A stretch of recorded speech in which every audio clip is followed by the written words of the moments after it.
Hey, and thanks for joining us on this week's episode of For All Things Lexington, the only show dedicated to Lexington, South Carolina, and where a spade is always a spade. Here we'll talk to and about people, places, groups, things to do, and places to go in and around Lexington, South Carolina. I'm your host, Angela Barrett, and this is For All Things Lexington. Brought to you in part by GervaisStreetBridge.com, Columbia's most unforgettable free-to-list business directory. Thanks, guys, for being with me today. I have Synaya Jones, and she is the owner and operator of Peaceful Solutions. She's going to tell us all about that. How are you, Nick? Hi there. How are you? Thank you for having me today. I really appreciate it. So, tell me what Peaceful Solution. Tell me what that is. Peaceful Solutions. Peaceful Solutions is a mediation, conflict resolution training business. I am a solopreneur, entrepreneur, and I provide mediation services as well as the conflict resolution training. I mediate family court cases, civil cases, community cases, and workplace cases. All right, so let's talk about this. So for people who don't know what mediation is, let's first give that definition of what a mediation is. A mediation is a process by which a neutral individual, I would be the neutral, I come in to two opposing parties, two different parties, a plaintiff, defendant, doesn't have to be a court case, but two opposing parties who are having a conflict or who are having a dispute. And I try to help them resolve that dispute peacefully, hence Peaceful Solutions. The goal of mediation is to try to reach a voluntary written agreement. So there are court-appointed mediations, but there are also you don't have to have a court-appointed mediation.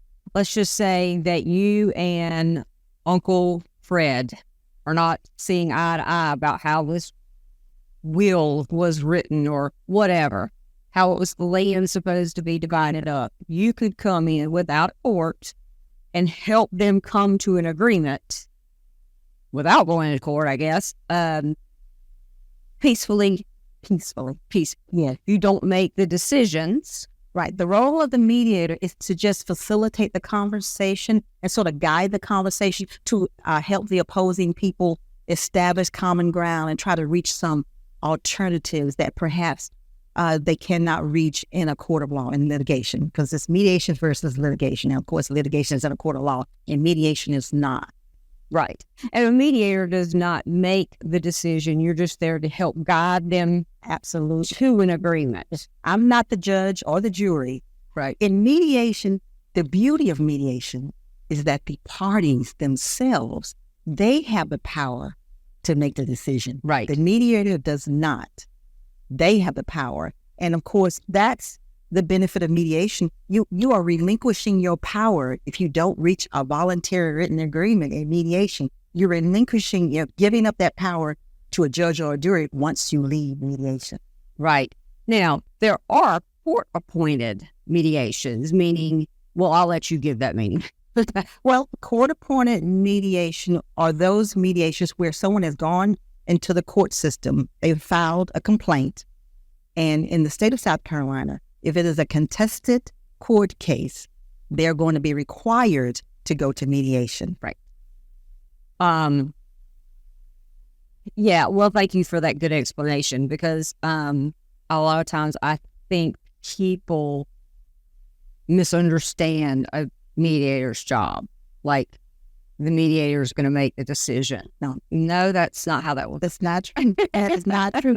And I'm glad I don't have the power to make the decision. Amen. Because mediation is strictly for the parties themselves to make the decision and come up with a voluntary written agreement. Of course, if they come up with an agreement, I will facilitate writing that agreement for them and putting it down on paper for them. Right. Now, you also do consulting and training. Tell me about that.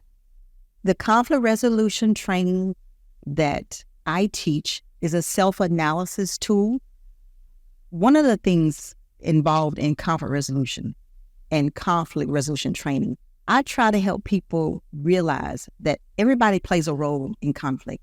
So in my training, it's perhaps different because I focus solely on the individual, and I try to help people realize their accountability and their responsibility in the conflict. Whether they see themselves as the victim or whether they see them, they are the aggressor or they are the, what is the word when they egg it on? What's the word I'm looking for? Instigator, or enabler. You could be an enabler in a conflict as well. And in my training, in my conflict resolution training, I do talk about the different roles that are played in a conflict, the different types of roles, the different types of conflict styles and tactics that people use.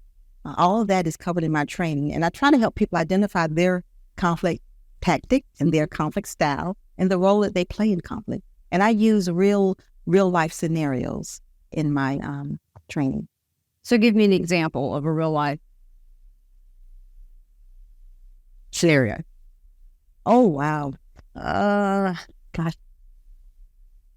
One of the trainings that I use, one of the examples that I use in training.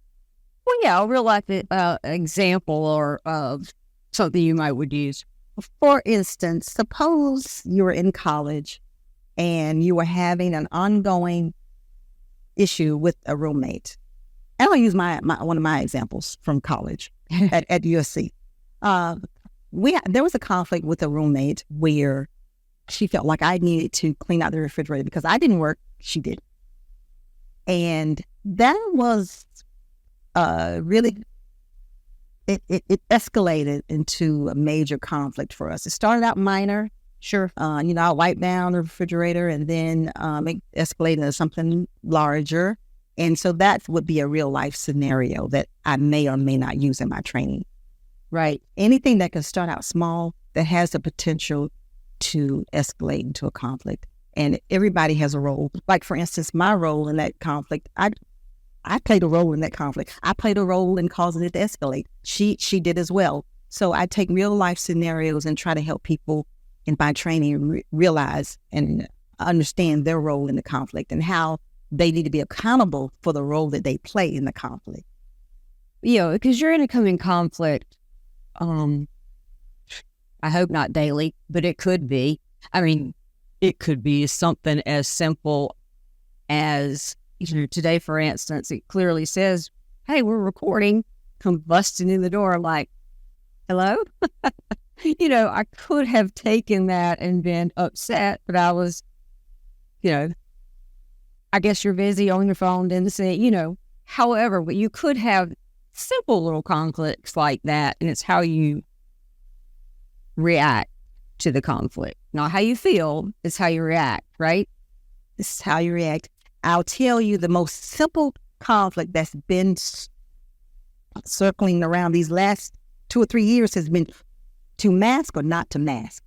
That in and of itself is a simple thing, right? But the decision to wear a mask or not wear a mask has been causing conflict these last 2 or 3 years. Well, I think it's somebody's very own personal decision. If it's not required, I mean, for a while there we were required, but that is, a very personal thing, whether you want to wear a mask. I think I was telling you before, my mother wears hers all the time. She'd love for my dad to, but it makes my dad very hot. He gets nauseated. I'm like, Mom, he's going to oogie in my car and I don't want to clean it up. Please don't make me wear that. No. But you're right. It has caused conflicts, but it is a personal decision. Well, one of the things I have on my website, and you'll see it right as soon as you look at my website, conflict. We can't live without it, but we don't know how to deal with it. That's right. That is true. And of course, the decision to whether to mask or not to mask is a prime example of that. Yes, absolutely. Now, you also do a conflict resolution group session, sort of the same thing, except for a group. Yes, that's the conflict resolution training is a group. Oh, okay. Group training. And you do consulting, and that's the same thing, or maybe you go into businesses and consult for. Yes. In the consulting aspect of my business, I would come to an organization and I would do more in-depth. The training, the conflict resolution training would be a segment of the consulting services, but it would be more in-depth to include focus groups, surveys, and interviewing staff. I would come in and observe the culture of the organization and then sort of go on from there by observing the culture and reviewing any documentation that the company might need me to see. I could think of one that needs your help. Great. So now what are the means in which, I know court, but the means in which people come to you or can come to you? Obviously go through your website, but why do they choose to go to you? I mean, other than I've had it. Well, I think I hear you asking, please correct me if I'm wrong. One of the ways people get to me is through my website. And oftentimes it's because they've been mandated to go to mediation. So they are searching for mediators. So that is one way that people are getting to me. And of course, someone told them about peaceful solutions. But people will choose and should choose and have chosen peaceful solutions because of the price. I charge $100 an hour, and that is certainly lower than some other mediators in the state of South Carolina. Yeah. Price. You still get the same quality service, but at a lower cost to the individual. I got you. So what is, see, I told you. So we just tried to open the door again. What is resolution rate syndrome? Resolution rate syndrome is a phrase that I coined because I've observed a lot of attorney mediators, and I know a lot of attorney mediators. And so a lot of mediators are always focused on resolving the mediation. And here's the thing.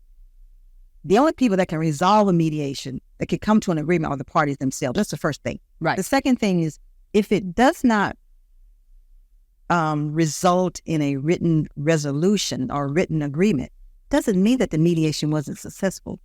But a lot of mediators that I know, are so focused on it wasn't a success because it did not end up in a written agreement.